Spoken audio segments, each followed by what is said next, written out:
So some of the characteristics that, again, were a high focus for us were that the individual should be well-versed, of course, in the field of higher ed and understand the challenges and the opportunities that lay ahead for small private institutions.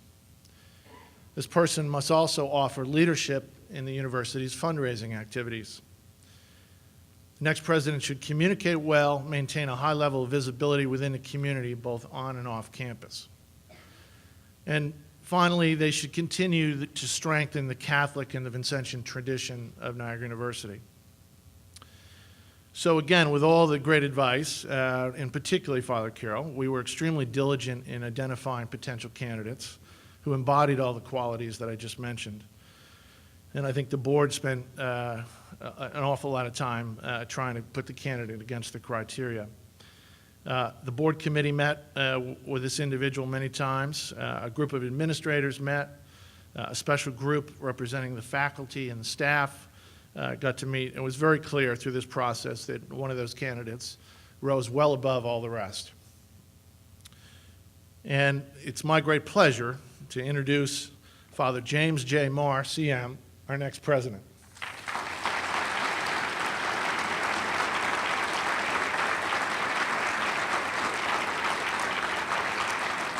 Father Maher will officially start his presidency on August 1st, so we've got a lot more time with Father Levesque to cherish him for a while. And of course, as I mentioned at his retirement, the board has elected him President Emeritus, so we will have his good counsel here for many years.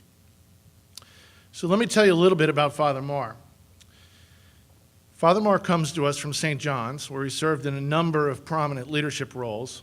He was the EVP for Mission and for Student Services.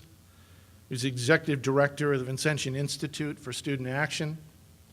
He is Vice President for Student Affairs and Vice President for University Mission. As I mentioned, Father Maher is also very familiar with Niagara, as he's served on our Board of Trustees for the last 3 years, and we've gotten the benefit of his wisdom on our educational policy and our finance committees of the board. Father Maher is a lifelong learner. In addition to his bachelor's degree and 2 master's degrees and a doctorate, he's attended the Harvard Management Development Program, the Stevens Institute, and the Harvard University Institute of Educational Management.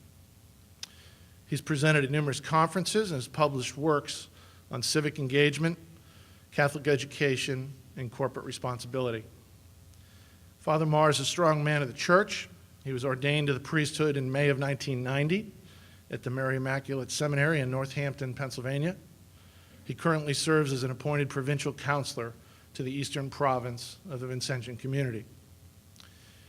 And Father Maher's community work makes him an excellent fit with the service leaders here at Niagara University. Much like Niagara, Father's community work has been recognized with many awards and honors. Father Maher received the President's Medal from St. John's University and was selected one of the Outstanding Young Men of America. He also received the Cross and Anchor Award from the Holy Cross Roman Catholic High School for his exemplary service. In 2004, he was named one of the top 100 Irish Americans in the United States by Irish American Magazine. And yes, he will have a drink from time to time.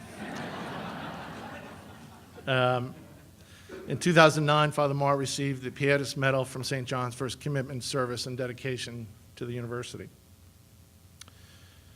So we have a man who is student-focused, collaborative, energetic, strong in management and leadership, fully committed to the Catholic and the Vincentian tradition, and it's my honor to introduce him to you.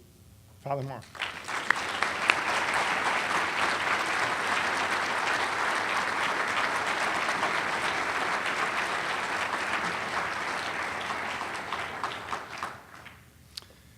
Good afternoon. I want to let you know how grateful I am to have this wonderful opportunity, and I would like to begin by thanking a number of people. Let me begin by thanking Jeff Holshoe, Chair of the Board of Trustees at Niagara, Father Michael Carroll, Vice Chair of the Board and Provincial Superior of the Eastern Province of the Congregation of the Mission, Paul O'Leary, Niagara Trustee, who chaired the Presidential Transition Committee, and all of the trustees who served on that committee as well. The entire board and trustees of Niagara University, And I thank the members of the media who were here today, as well as all of you for coming out on this special day. I thank the committee for your thoughtful, and the members of the university community who served in this process, for your thoughtful and committed approach to this process, as well as for your deep and abiding commitment to this great university and our shared Catholic and Vincentian mission. I want to extend a special note of gratitude to the individuals from the campus community who took time to meet with me during this process. In particular, the members of the Administrative Council, of Father Levesque's council, the very impressive deans, the faculty members, and the students I was so fortunate to meet.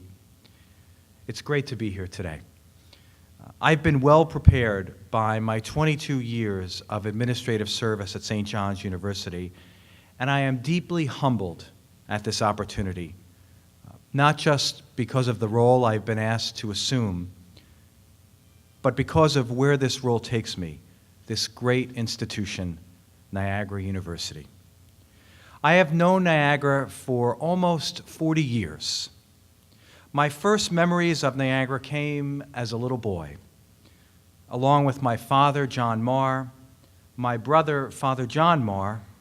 I remember visiting the campus to drop off my brother during his years as an undergraduate student, a resident assistant, and a student leader.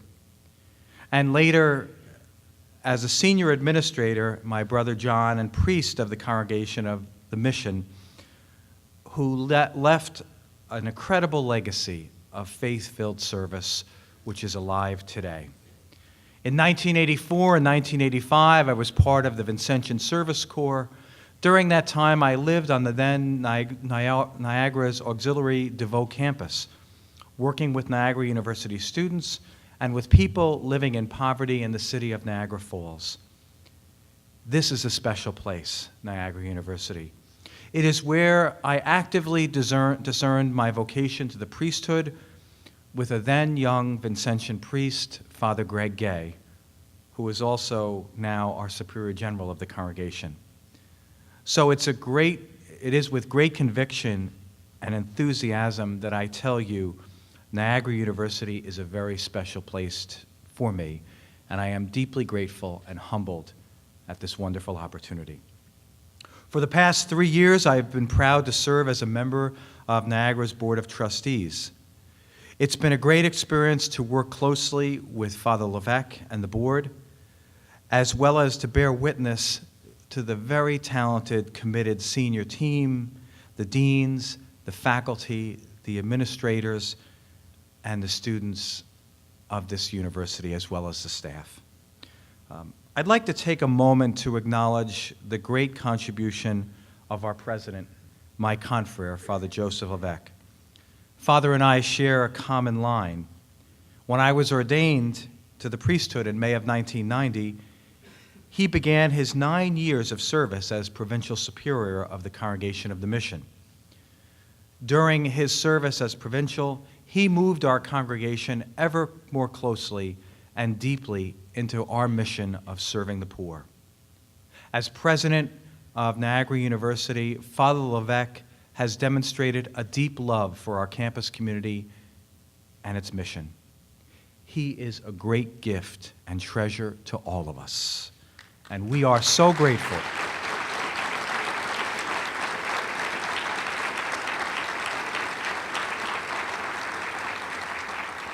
And we are so grateful that Father Levesque will remain part of our community as President Emeritus and remain that great gift and treasure for all of us. The time will come for me to lay out a vision for Niagara's future, but it will only happen after I have had the opportunity to actively listen to all of you. I say this, we Niagarans have a great story to tell. Niagara is a bright, shining city on a hill, illuminated by great faculty and students, committed administrators and staff members who, by their example, make Niagara the special place it is, with wonderful academic programs and a living mission. I make this commitment today. We will tell the great story of Niagara to every land, to every place, inviting prospective students, faculty, their families to join this very special community. And we will need all of you to tell that story. We, all of us, will ensure that Niagara University continues to be a force in the economic and social development of the people of Western New York. Finally, why are we gathered here fundamentally today? We're gathered together around a shared common mission of St. Vincent de Paul.